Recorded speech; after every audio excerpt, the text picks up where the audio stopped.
Assalamualaikum warahmatullahi wabarakatuh. Selamat pagi anak-anak. Semoga kabar kalian selalu sehat selalu ya. Nah, pada kesempatan kali ini kita akan belajar materi geografi di bab yang kedua. Yang mana di bab kedua ini kita akan membahas terkait dengan materi pengetahuan dasar pemetaan, penginderaan jauh, dan sistem informasi geografi. Namun, di video yang saya buat kali ini, saya tidak akan membahas semuanya ya, tapi saya pada video ini akan memfokuskan terkait dengan materi pemetaan, karena merupakan materi yang sangat dasar yang harus kalian pahami terlebih dulu sebelum kalian memasuki materi berikutnya, yaitu PJ dan SIG. Nah, jadi kita harus belajar satu persatu dulu.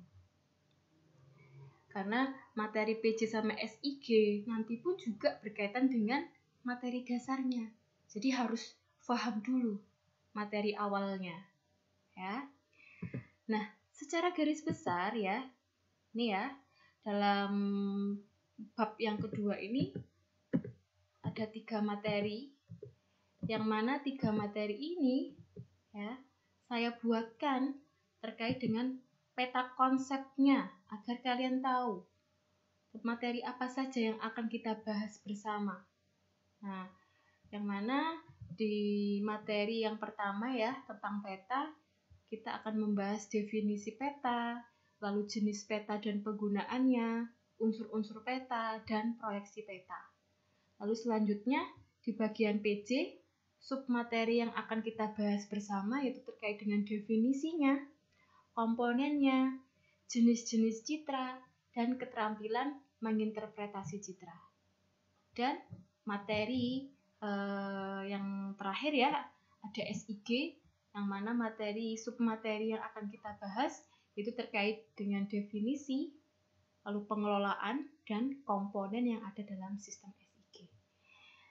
Tapi sudah saya katakan dari awal ya, pada kesempatan kali ini saya akan memfokuskan terlebih dulu kepada materi pemetaan. Jadi langsung saja ke materi yang awal ya. Kita akan membahas tentang pengertian peta. Nah, saya rasa kalian pasti sudah tidak asing ya dalam memahami bentuk dari peta, karena mungkin dari guru-guru kalian di SMP atau SD pun juga sudah mengenalkannya. Nah, ketika kalian bisa melihat bentuk peta itu seperti apa, berarti kalian pun juga bisa ya mendefinisikan arti dari peta. Nah, kalian lihat di situ ya ada pengertian dari peta yang dikemukakan oleh Dr. Lili Sumantri. Nah, itu sangat panjang sekali ya.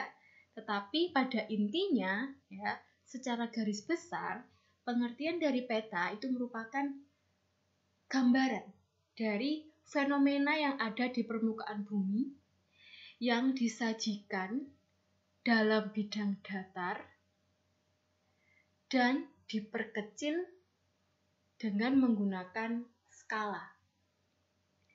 Jadi, ketika kita belajar geografi, ya, geografi yang sudah kita bahas di bab 1, yang mana geografi itu merupakan ilmu yang mempelajari tentang fenomena yang ada di permukaan bumi.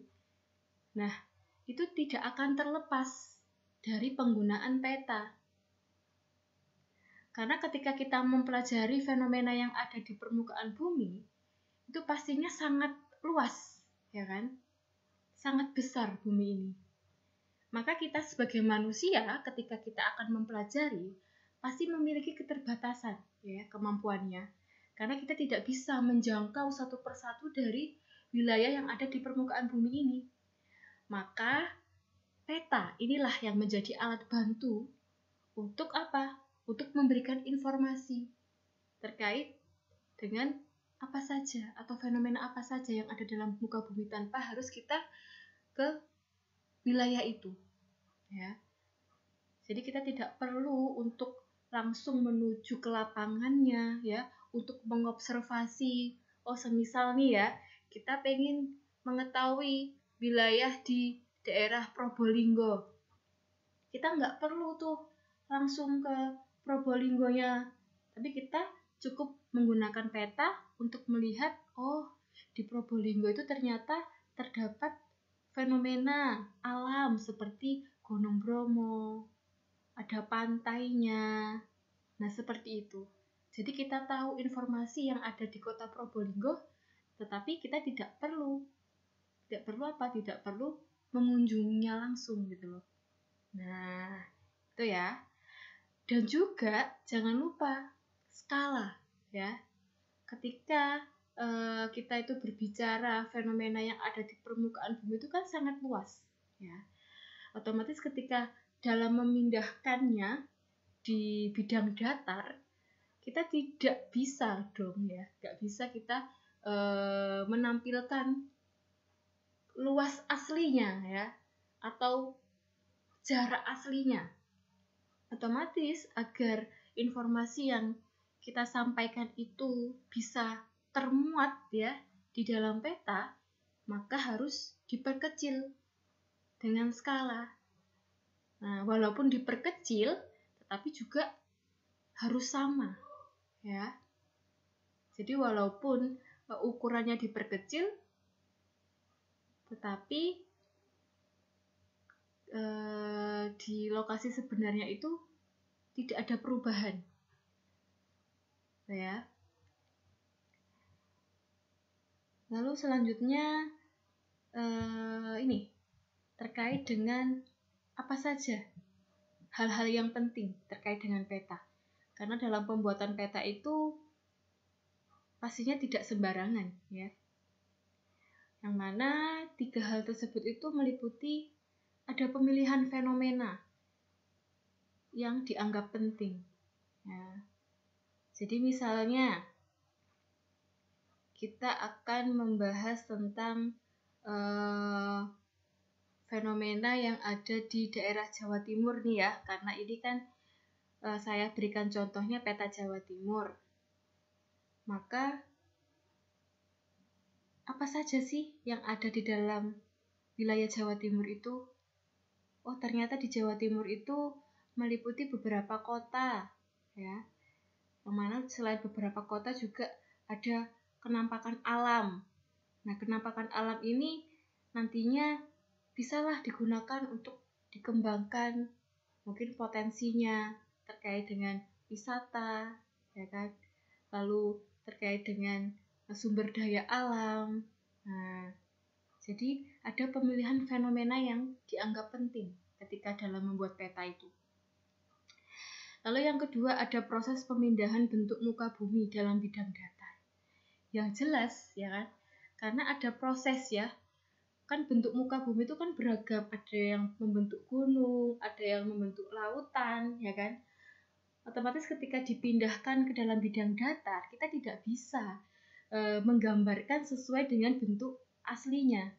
Nah, maka kita mewujudkannya dengan menampilkan simbol-simbol ataupun keterangan. Ya. Jadi misalnya nih bentuknya gunung, kan nggak mungkin toh kita menggambarkan gunungnya itu sesuai dengan bentuk aslinya yang harus tinggi, ya, yang harus besar. Nah, otomatis apa yang harus dilakukan?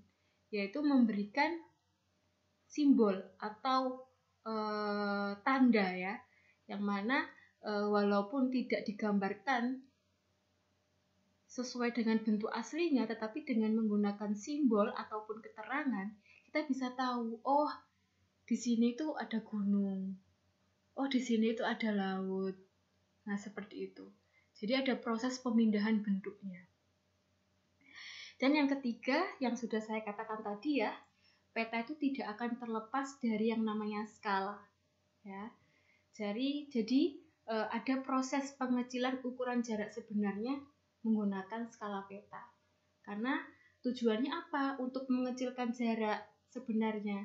Yang pastinya agar informasi itu bisa dapat dimuat dalam peta. Ya. Gitu anak-anak.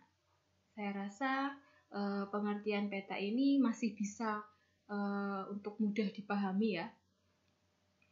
Lalu selanjutnya, nah kita mengacu pada jenis-jenis peta. Jenis-jenis peta itu dibagi menjadi beberapa hal. Yang pertama, kita bagi menjadi berdasarkan isi informasinya. Ya, dalam berdasarkan isi informasi, jenis-jenis peta dibagi menjadi dua. Ada peta umum sama peta khusus. Ya. Ketika kita berbicara peta umum, berarti definisi dari umum pastinya berkaitan dengan isi informasinya lebih banyak, ya kan?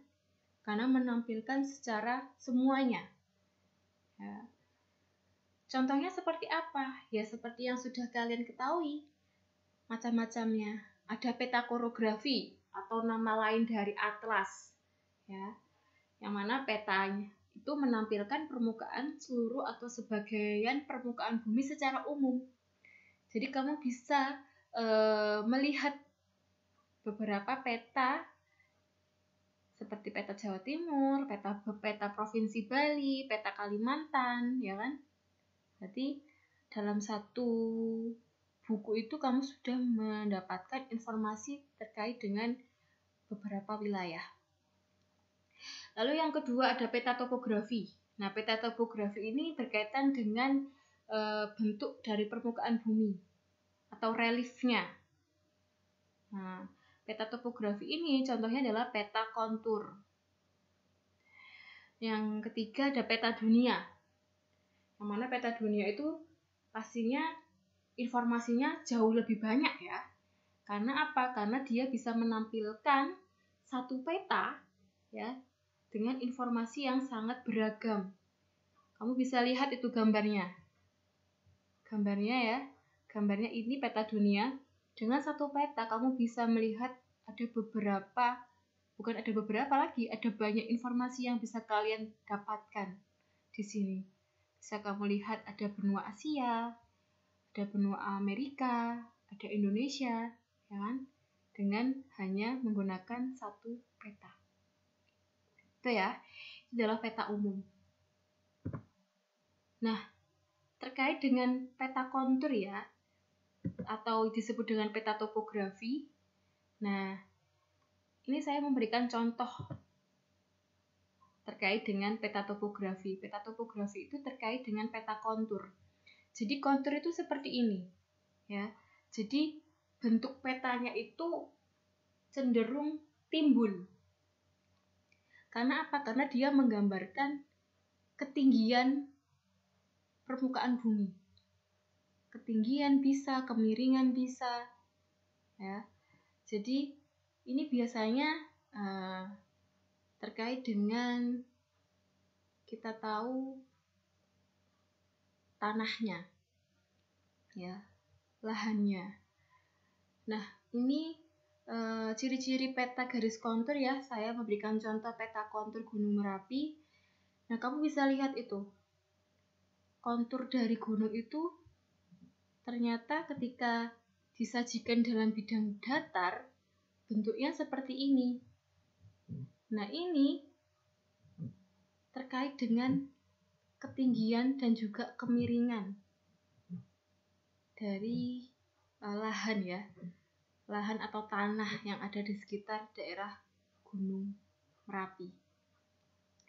Nah, ciri-ciri dari peta garis kontur, nah ini yang harus kalian pahami. Karena bentuknya ini garis-garis, maka kalian pun juga harus paham cara membacanya. Nah, di sini kan ada garis-garis nih. Ciri-cirinya bagaimana? Yang pertama, jika semakin rapat garisnya, maka daerah tersebut semakin curam atau terjal. Jadi lihat kamu di sini ya anak-anak. Jika jaraknya itu rapat-rapat, tidak ada spasi, hampir mepet-mepet begini ya, maka kita bisa menyimpulkan, oh daerah ini merupakan daerah yang terjal.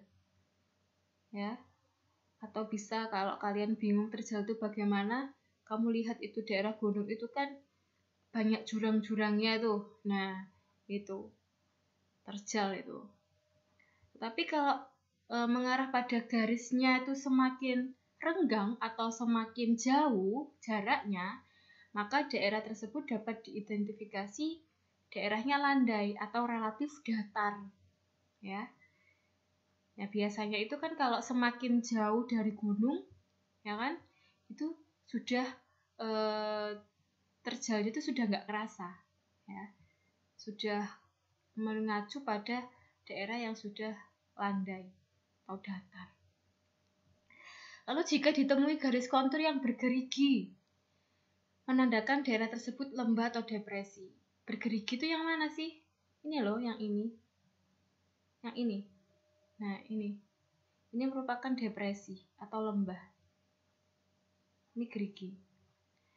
Lalu, jika ditemui garis kontur yang sangat rapat. Nah, sangat rapat itu ini. Nah, ini ya, atau ini. Ini merupakan apa? Daerah patahan. Atau bisa kita sebut dengan jurang. Nah, ini merupakan ciri-ciri peta dari peta kontur ya. Ya, karena diingat-ingat peta kontur itu terkait dengan peta yang menggambarkan kemiringan tanah atau kemiringan suatu bentuk lahan. Nah, tuh. Lalu kita menuju pada, nah, tadi kan sudah tentang peta umum, sekarang kita menuju pada peta tematik. Nah, peta tematik itu sama dengan peta khusus. Yang mana peta khusus itu sesuai dengan artinya ya. Berarti kalau khusus itu nggak bisa. Informasi itu didapatkan secara umum. Berarti tertentu saja yang digambarkan. Jadi, definisinya adalah peta yang menggambarkan fenomena tertentu di permukaan bumi. Jadi, kegunaan dari petanya itu ya hanya membahas fenomena tertentu. Misalnya ya, di sini saya memberikan contoh tentang peta mitigasi bencana alam. Nah, peta mitigasi bencana alam pasti kegunaannya untuk apa? Ya untuk memberikan informasi terkait wilayah mana saja yang menjadi daerah rawan bencana. Nah, dalam contoh ini saya memberikan contoh di peta wilayah Gunung Api Merapi. Nah, pastinya peta ini digunakan sebagai apa? Sebagai alat, ya, sebagai alat terutama terkait dengan pemerintahan setempat, ya, untuk melakukan upaya mitigasi bencana alam. Dia tahu, oh mana saja wilayah yang menjadi daerah yang harus diperhatikan ketika terjadi bencana. Agar apa? Ya agar dalam melakukan mitigasi bencana itu tepat sasaran. Nah, jadi ini ya salah satu dari peta tematik. Lalu selanjutnya saya memberikan contoh tentang kepadatan penduduk. Iya, karena informasinya hanya memuat tentang apa? Oh, daerah-daerah mana saja yang memiliki penduduk yang sangat banyak. Oh, ternyata dalam peta tersebut yang paling banyak penduduknya adalah daerah Jawa. Ya. Kok bisa Bu daerah Jawa? Nah, ini ada keterangannya, ya. Jika warnanya itu semakin merah, ya, berarti daerahnya semakin padat penduduk. Tapi kalau daerahnya itu warnanya diberikan warna hijau, berarti wilayahnya memiliki penduduk yang lebih sedikit, ya. Itu ya. Itu merupakan salah satu dari peta tematik ya, karena hanya memberikan fenomena tertentu. Lalu selanjutnya, peta berdasarkan skala. Nah, peta berdasarkan skala ini dibagi menjadi 4, ya. Nah, di sini ada ini perbandingan ya skalanya. Kalau peta kadaster atau peta teknik, nah memiliki skala yang sangat besar. Nah, jangan sampai keliru ya anak-anak. Jangan sampai keliru. Kelirunya itu maksudnya bagaimana? Nah, ini kan 1:100. Kalau di peta skala kecil 1:1.000.000. Biasanya kan kalau kita itu melihat sangat besar itu kan dilihat dari nominalnya ya. 1 juta sama 100 kan besaran 1 juta. Tetapi dalam mempelajari skala besar itu ya ternyata kebalikannya.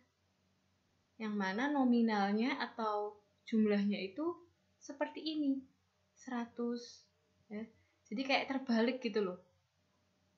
Jadi takutnya nanti kalian itu semisal ditanya berapa peta yang skala besar. Nah, kalian terkecoh tuh dengan nominal yang besar 1 juta, 2 juta. Lalu kalian mengatakan bahwasanya peta yang sangat besar itu skalanya 1:1 juta. Nah, itu terbalik ya. Jadi, untuk skala kalau petanya itu skalanya sangat besar, nah berarti skalanya itu angkanya semakin sedikit. Ya, jadi 1:100 sampai 1:5.000. Dan peta dengan skala sangat besar ini digunakan untuk perencanaan jaringan jalan dan jaringan air. Jadi informasinya itu lebih detail. Detailnya itu ya terkait dengan wilayah tersebut. Nah, kamu bisa lihat ini. Gambar ini sama gambar ini, ya kan? Kalau gambar ini kan skalanya jauh lebih besar tuh daripada peta yang ini. Ya, walaupun informasinya ini memuat banyak ya, sampai membahas tentang negara-negara lain. Tetapi kalau peta yang di sini atau peta dengan skala ini satu wilayah tetapi dibahas secara detail sampai ke dalam-dalamnya. Ada apa saja di situ. Nah, kalau di peta yang ini ya memang jangkauannya lebih luas tetapi tidak mendetail. Ya, hanya di permukaannya saja. Ya. Jadi kembali lagi dalam membahas peta dengan skala sangat besar itu biasanya digunakan untuk perencanaan jaringan jalan atau jaringan air. Karena apa? Karena ini kan harus mendetail nih informasinya, ya kan? Terkait dengan kemiringan lerengnya kah? Atau di situ jaringan airnya bagaimana? Harus diinformasikan ya di wilayah tersebut. Makanya petanya ini skalanya sangat besar. Lalu ada peta skala besar. Jadi ada skala sangat besar, lalu ada peta skala besar. Nah, memiliki skala antara 1:5.000 sampai 1:250.000. Nah, jadi lebih ada penambahan ya skalanya. Dan peta ini digunakan untuk kepentingan perencanaan wilayah. Biasanya untuk peta skala besar ini, daerahnya itu digunakan untuk memetakan wilayah kelurahan, kecamatan, kabupaten. Nah, itu peta skala besar. Lalu peta skala sedang. Nah, memiliki skala antara 1:250.000 sampai 1:500.000. Nah, untuk skala sedang ini biasanya digunakan untuk apa? Untuk memetakan wilayah provinsi. Ya. Jadi cakupannya jauh lebih luas ya wilayahnya. Lalu untuk peta skala kecil yaitu memiliki skala antara 1:5.000 sampai 1:1 juta. Nah, ini biasanya peta untuk suatu negara atau bahkan peta dunia. Ya. Jadi ini merupakan jenis-jenis peta berdasarkan skala. Jangan sampai terbalik ya anak-anak ya. Lalu selanjutnya, nah, fungsi dan tujuan peta. Seperti yang kalian ketahui, karena peta itu merupakan alat ya untuk membantu kita mengetahui apa yang ada di permukaan bumi. Jadi ini fungsinya yaitu menunjukkan posisi atau lokasi suatu wilayah di muka bumi tanpa harus meninjau langsung ya, tanpa harus kita menuju ke lokasinya. Lalu ya kalau mau meninjau langsung juga nggak apa-apa ya, karena memang peta kan juga fungsinya untuk menunjukkan lokasi ya, ya terserah sesuai dengan dari penggunanya gitu ya. Lalu yang kedua, menggambarkan fenomena dan bentuk permukaan bumi. Jadi sudah jelas ya, dengan peta kita bisa tahu apa saja yang ada di permukaan bumi.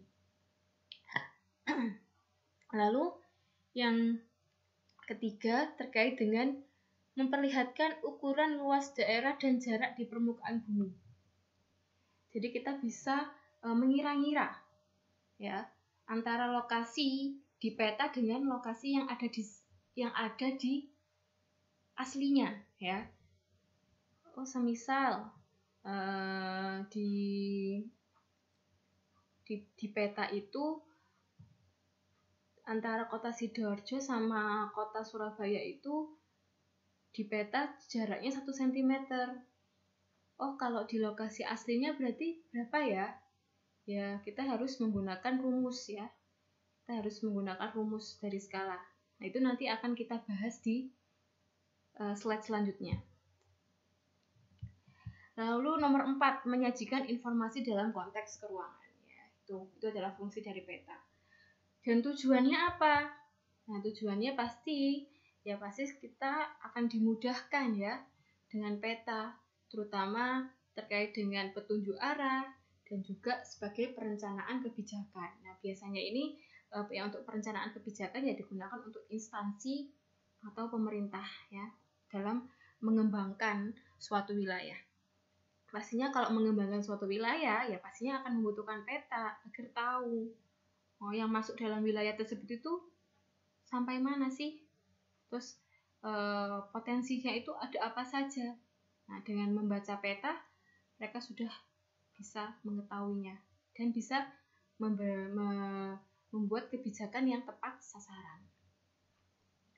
Lalu selain itu terkait dengan analisis data spasial, analisis data keruangan ya, karena yang dibicarakan adalah ruang atau wilayah.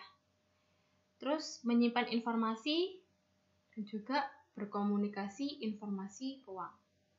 Ini memberikan informasi atau memberikan komunikasi. Itu ya, tujuan dari pembuatan peta. Lalu selanjutnya, nah, kita mengacu pada komponen. Ya, saya rasa kalian pun sudah tahu ya komponen yang ada dalam peta. Jelas di situ ya. Yang pertama ada judul ya, karena ketika kita membaca peta itu pasti yang akan dilihat pertama kali itu adalah judulnya. Karena dengan judul itu bisa memberikan informasi kepada kita. Oh, secara umum itu yang dipetakan adalah terkait dengan informasi ini.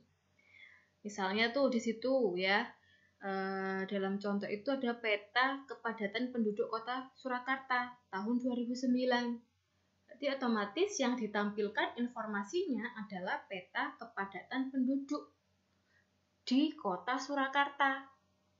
Berarti bukan kepadatan penduduk di kota yang lainnya ya. Berarti ya sudah jelas itu kota Surakarta. Lalu komponen yang kedua, garis tepi. Nah, jelas dalam peta itu harus ada garis tepinya. Garis tepi itu yang mana sih, Bu? Kamu bisa lihat itu. Nah, ini pinggir-pinggirannya ini loh. Nah, itu adalah garis tepi. Untuk memisahkan ruang ini atau ruang keterangan dengan isi dari peta.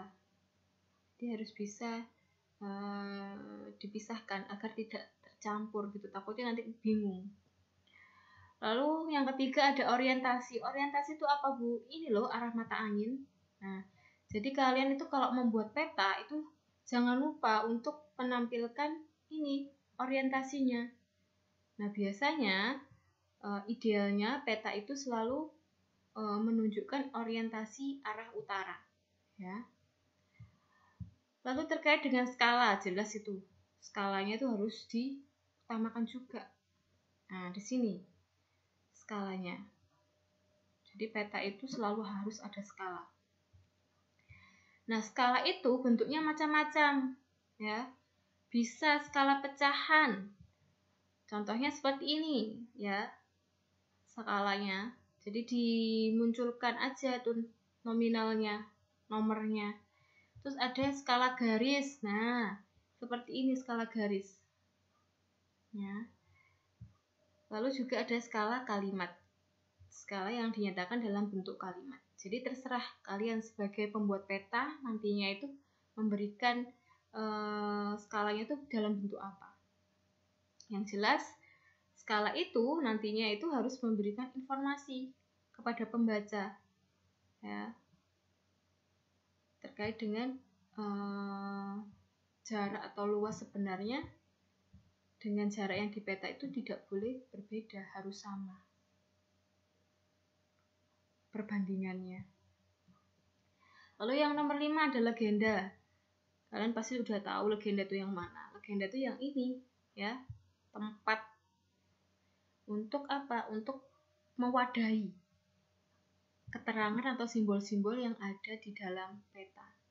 Jadi kalau semisal dalam peta itu ada simbol gunung, ada simbol bandara, nah kalian harus menunjukkannya di bagian legenda ini agar pembaca itu bisa tahu, oh ternyata di kota Surakarta itu misalnya ada gunung, oh ada jalan tol, ada rel kereta api, misalnya seperti itu, ya.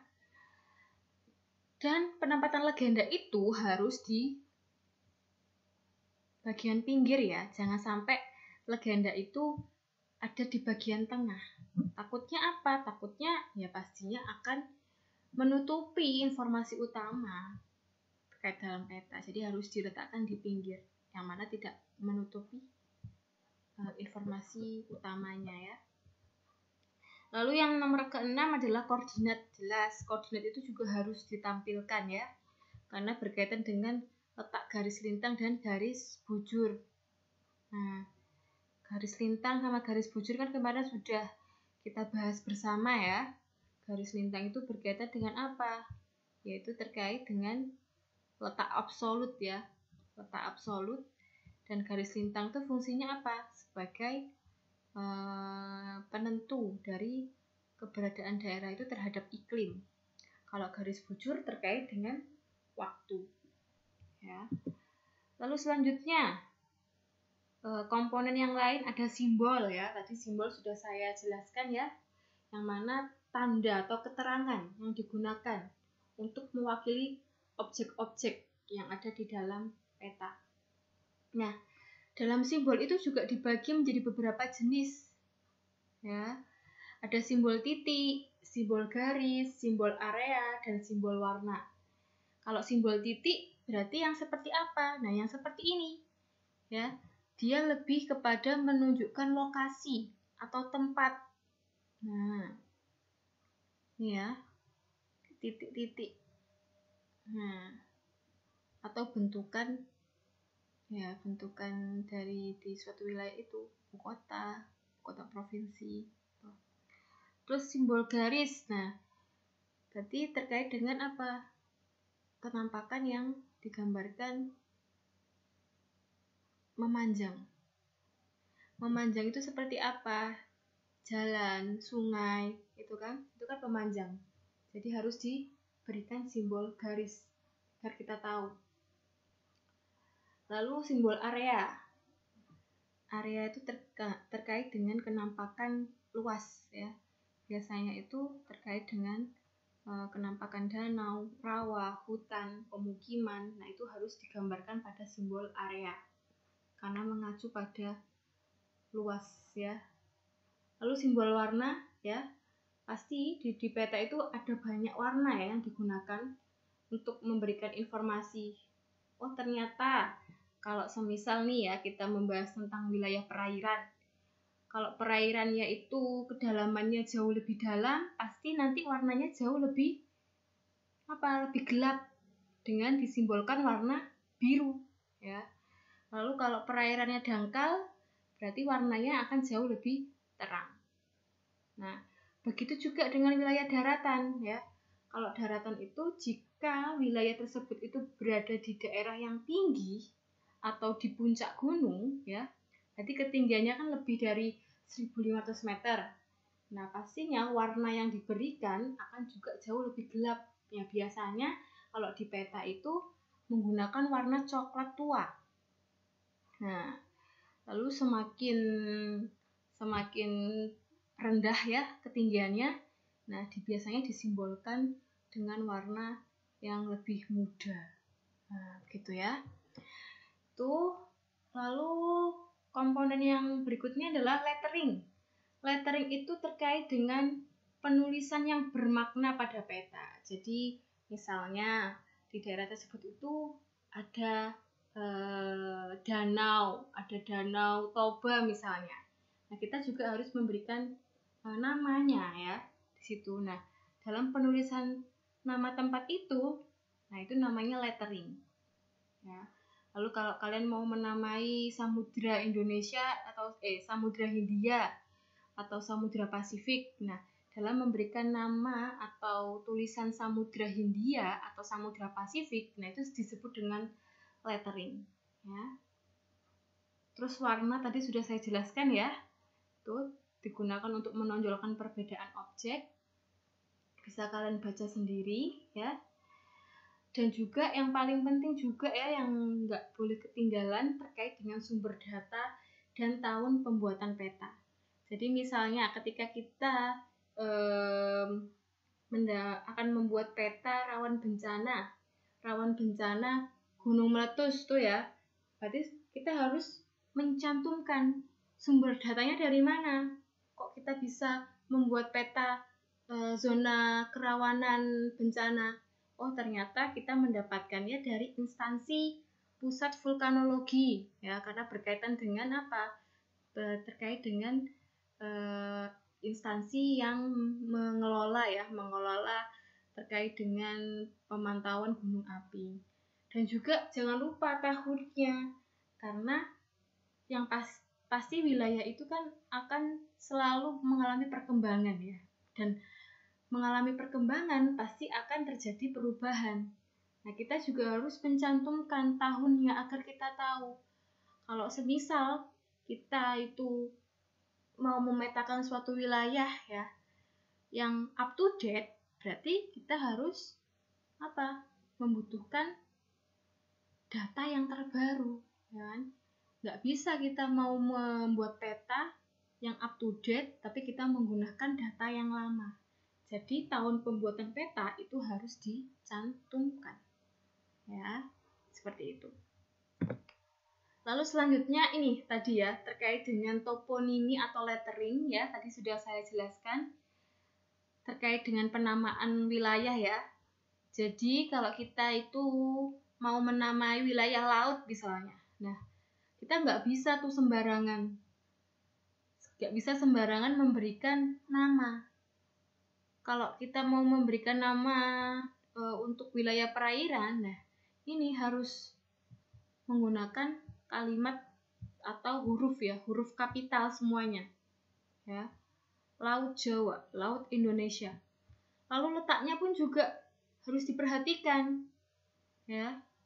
Kalau misalnya nih bentuknya Laut Indonesia itu kan lebih luas. Nah, berarti kalimatnya atau hurufnya itu harus penuh, menutupi wilayah laut ini agar tahu, oh ternyata bagian wilayah laut di sini itu merupakan Laut Indonesia.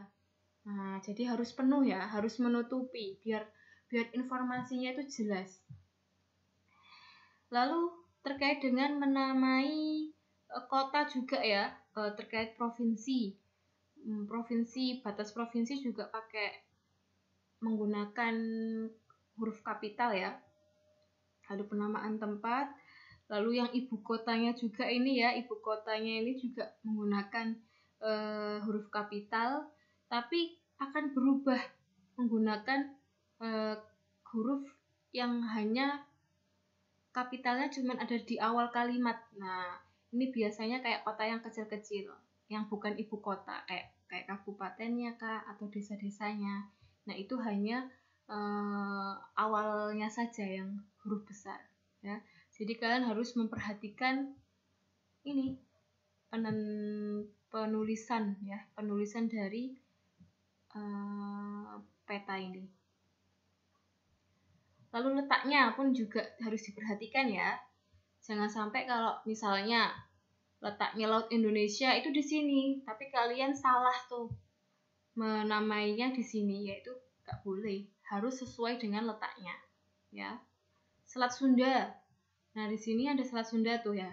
Selat Sunda itu kan merupakan daerah atau penampakan alam yang berada di antara Jawa dan Sumatera. Maka peletakannya di mana? Ya pastinya di tengah-tengah. Di tengah-tengah mana? Di tengah-tengah Pulau Jawa dan juga Pulau Sumatera, agar tahu, oh ternyata Selat Sunda itu di situ. Tuh ya, jadi jangan sampai keliru. Karena itu sangat penting. Ya. Nah, sekarang kita mengacu pada penghitungan skala peta. Nah, ini jadi dalam materi pemetaan ini pun juga ada hitung-hitungannya, tetapi tidak sulit ya. Ini rumusnya ini mudah untuk dipahami ya. Jadi ada beberapa hal yang harus kalian tahu, yang mana yang pertama yaitu terkait dengan membandingkan dengan peta lain dengan syarat cakupan daerahnya sama. Jadi rumusnya ini P2 itu apa? Yaitu penyebut skala pada peta. Berarti kalau penyebut itu kan ada 1:1.500.000 ya, ini skalanya. Penyebutnya yang mana? Ya ini, yang 1.500.000 ya. Jadi yang satunya ini bukan penyebut tetapi pembilang ya. Jadi kalau kita itu berbicara atau ingin mencari membandingkan dengan peta lain ya, yang mana tidak diketahui skala di peta yang kedua, maka caranya adalah P2 sama dengan J1. J1 itu apa? Jarak pada peta ya. Jarak peta ke-1 dibagi jarak peta kedua dikali penyebut skala di peta pertama. Jadi langsung saja ya. Langsung saja pada ilustrasi soalnya yang ditanyakan adalah skala peta 2. Nah, berarti tinggal memasukkan saja rumusnya. Yaitu kan sudah diketahui ya, antara peta 1 dengan jaraknya itu 1,5, peta 2-nya 3 cm. Dan diketahui skala di peta pertama 1.500.000. Maka tinggal saja dimasukkan J1-nya 1,5 dibagi 3 ya, dikali penyebut dari skala pertama 1.500.000. Berarti berapa? Nah, berarti 750.000. Berarti skala peta 2 adalah 1:750.000. Paham ya anak-anak? Pastinya kalian akan mudah untuk paham, karena kalian pun juga anak IPA.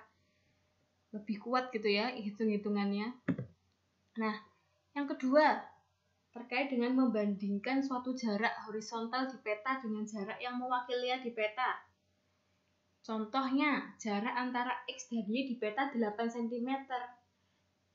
Lalu jarak XY di lapangan 4 km. Berapa skalanya? Ya tinggal dicari saja. Yaitu 8 ya dibagi 4 km, tetapi 4 kilometernya harus dijadikan cm terlebih dulu, karena ini mencari skala ya. Nah, berarti harus dijadikan cm, ditemukan bahwasanya 4 kilo diubah menjadi 400.000 ya, lalu dibagi. Jadi 8 dibagi 400 cm ketemu, jadi 1:50.000. 8 bagi 8 1, 400 dibagi 400.000 cm dibagi 8, 50.000. Jadi ketemu ya skalanya. Lalu ketika kita menghitung interval kontur ini ya, kita melanjutkan ya di hitungan interval kontur. Nah, ini sudah ada rumusnya. CI itu apa, Bu? Nah, ini bisa kalian baca keterangannya. Ya, interval antar garis kontur. Maksudnya bagaimana, Bu, CI? Ini loh, jarak antara kontur ini sama kontur ini sama kontur ini. Nah, itu berapa? Ya. Nah, lalu ini langsung aja ke soal ya. Ini kalian bisa lihat rumusnya. Kita langsung ke soal untuk bisa paham ya. Skala yang digunakan pada peta kontur di atas adalah, nah, ketika kita mencari skala ya. Nah, ini kalau CI, kalau kita nggak tahu konturnya berapa, kita bisa menggunakan rumus ini. Tetapi kalau di soal ini kan sudah diketahui tuh jarak CI-nya, ya kan? Yang ditanya skala, ya udah kita harus menggunakan rumus yang ini, ya. Berarti gimana? CI-nya berapa? Ya udah kamu bisa lihat itu CI-nya. 50 ke 100 berapa? 50 ke 100. Berarti 50 kan bedanya? Ya. Berarti CI-nya itu 50. Tinggal dikalikan aja. Karena dalam mencari skala itu hanya dikali. 2000 itu apa, Bu? 2000 adalah konstantanya. Jadi sifatnya tetap ya. Jadi tinggal dikalikan aja. 2000 dikali 50. Bedanya ya. CI-nya 50 dikurangi 100 kan. 50 ini 50 dikurangi 100. Berarti kan bedanya kan CI-nya kan 50. Jadi 2000 dikali 50 ya kan? Konstanta dikali 50 berarti berapa? 2000 dikali 50 sama dengan 100.000. Jadi skalanya bisa kita temukan 1:100.000. Gampang kan? Nah, selanjutnya ini menghitung jarak sebenarnya di lapangan. Nah, kalian pasti sudah tidak asing dengan segitiga ini. Segitiga ini kan pasti ini bisa memudahkan kalian, ya kan? Untuk mencari, semisal yang ditanya skala, tinggal aja. Oh, ternyata kalau mencari skala, JP dibagi JS. Kalau mau cari jarak pada peta berarti skala dikali jarak sebenarnya. Jadi kalau semisal ada contoh soal begini, jika jarak kota A dan kota B sebenarnya adalah 72 km, ya kan? Kemudian jarak kedua kota pada peta itu diukur 8 cm. Maka berapa skalanya? Berarti cara mencari skala JP per JS. JP-nya berapa? JP-nya 8 cm, ya kan, jarak pada petanya. Jarak sebenarnya 72. Berarti 8 dibagi 72 kilo. Nah, 72 kilonya harus diubah menjadi cm. Agar apa? Agar bisa dibagi. Nah, ditemukan berapa? 72. Jadi 7.200.000 kan? Nah, tinggal dibagi aja. Ya. 8 dibagi 7.200.000 berarti berapa? Berarti 1:111 ya. Itu ya.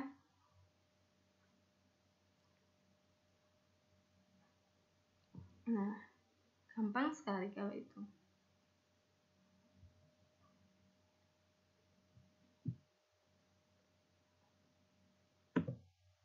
Nah, keterampilan. Kita mengacu pada materi keterampilan membuat peta.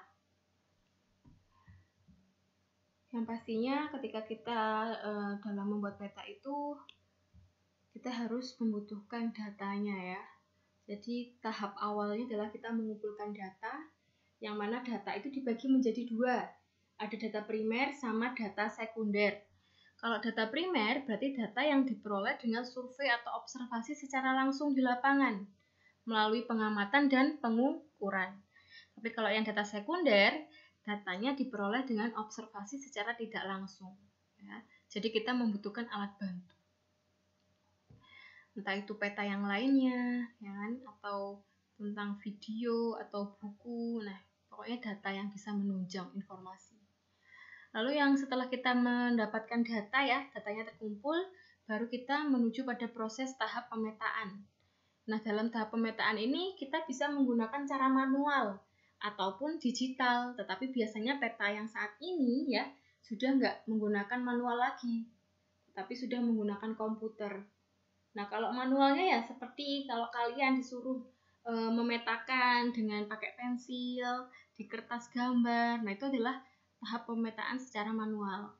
Kalau yang digital ya pastinya yang sudah lebih modern, yang sudah bisa kalian lihat itu yang selama ini, yang sudah ada pewarnaannya, sudah pakai komputer. Nah, biasanya aplikasi yang digunakan adalah Quantum GIS dan ArcGIS. Lalu yang ketiga, setelah kita melakukan editing ya, tahap pemetaan, nah tahap yang terakhir adalah penyajian peta. Yang mana peta disajikan dengan memberikan keterangan atau informasi yang jelas dan mudah dipahami oleh pembaca. Jangan sampai kita memberikan informasi yang keliru, ya kan? Karena peta itu kan sangat penting ya, dan harus bisa memberikan informasi yang jelas kepada pembaca.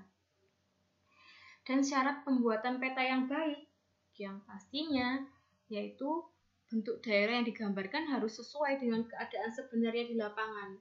Jangan sampai mengalami perubahan, ya. Lalu yang kedua, luas daerah yang digambarkan harus sesuai dengan keadaan yang sebenarnya di lapangan. Nah, itu berkaitan dengan penggunaan skala ya. Jadi walaupun diperkecil, tapi jaraknya antara yang di peta sama yang ada di sebenarnya perbandingannya nggak boleh ada perubahan yang berbeda, harus sama. Lalu data disajikan secara lengkap agar memudahkan pembaca mengerti, dan peta harus rapi dan menarik ya. Karena peta itu juga merupakan salah satu yang dinilai adalah unsur keindahannya. Jadi harus menarik. Nah, seperti itu. Nah, materi yang terakhir ya, proyeksi peta. Nah, proyeksi itu bagaimana, Bu? Ya ini, ilmu yang mempelajari cara memindahkan data bentuk muka bumi yang memiliki bidang lengkung ke atas permukaan peta yang datar tanpa mengalami perubahan. Seperti yang sudah saya jelaskan tadi ya, karena bentuk permukaan bumi itu kan bermacam-macam, ya kan? Ada yang tinggi, ada yang bentuknya gunung, laut, gitu kan, danau, ya kan? Otomatis kita kan nggak bisa ya memberikan gambaran yang sesuai dengan aslinya ke bidang datar. Nah, otomatis kita harus menggunakan ini proyeksi, ya. Tapi tanpa mengalami perubahan, terutama terkait dengan ukurannya, luasnya, ya, jaraknya. Nah, yang pertama, 3 kategori jenis proyeksi peta. Konform, artinya bentuk harus sesuai dengan aslinya. Jadi misalnya nih ya, bentuk Pulau Jawa, kan kita kan nggak tahu kan bentuk Pulau Jawa itu bagaimana kalau dilihat secara langsung. Otomatis, nah ini kita harus menggunakan proyeksi peta agar kita bisa mengetahui bentuk asli dari Pulau Jawa itu bagaimana sih ketika dipindahkan dalam bidang datar. Kan pasti juga ada lekukannya kan, ada lengkungannya, nggak lurus-lurus aja gitu loh. Jadi ketika dipindahkan di dalam peta ya, tanpa mengurangi bentuknya, otomatis nah ini bagaimana caranya untuk memindahkan bidang lengkung ke permukaan peta yang datar. Lalu ekuivalen, luas bidang pada peta harus sesuai sebanding dengan luas aslinya. Jelas ya? Jadi walaupun bentuknya itu bermacam-macam ya, tetapi harus disesuaikan dengan luas aslinya itu bagaimana? Harus sama. Equidistant, jarak pada peta harus sebanding dengan jarak aslinya. Ya. Nah, ini jenis-jenis proyeksi. Nah, proyeksinya itu macam-macam. Ada azimutal, ada kerucut, ada silinder. Ya, untuk azimutal itu biasanya digunakan untuk ini proyeksi untuk menggambarkan daerah kutub ya. Kan bumi itu kan luas kan ya. Ada daerah kutub, ada daerah ekuator. Ekuator itu apa sih? Khatulistiwa. Nah, ada yang lintang tinggi ya. Lintang tinggi itu yang mana sih, Bu? Seperti daerah-daerah yang memiliki 4 musim kayak Belanda, Eropa, negara-negara di Eropa, Cina, Jepang, itu kan termasuk lintang tinggi. Nah, untuk proyeksinya ini ada macam-macam karena menyesuaikan dengan bentuk dari muka bumi. Nah, proyeksi azimutal ini fungsinya untuk apa? Untuk menggambarkan daerah kutub. Nah, jadi yang difokuskan adalah daerah kutub.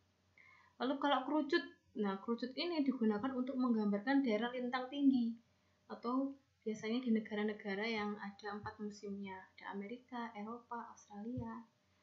Nah, jenis proyeksi silinder, nah ini proyeksi digunakan sebagai daerah yang menggambarkan wilayah ekuator. Jadi kalau ditanya proyeksi apa yang bisa menggambarkan daerah Indonesia, nah karena Indonesia itu berada di daerah Khatulistiwa, berarti proyeksi yang digunakan adalah proyeksi silinder. Nah, gitu anak-anak. Nah, itu merupakan materi terkait dengan pemetaan. Ya, jadi sampai sini dulu dari penjelasan saya di bab dasar pemetaan. Semoga bisa memberikan penjelasan kepada kalian terutama di materi ini. Ya, semoga apa yang saya sampaikan bisa bermanfaat dan bisa dipahami dengan mudah. Saya ucapkan terima kasih banyak pada kalian semuanya. Saya akhiri. Wassalamualaikum warahmatullahi wabarakatuh.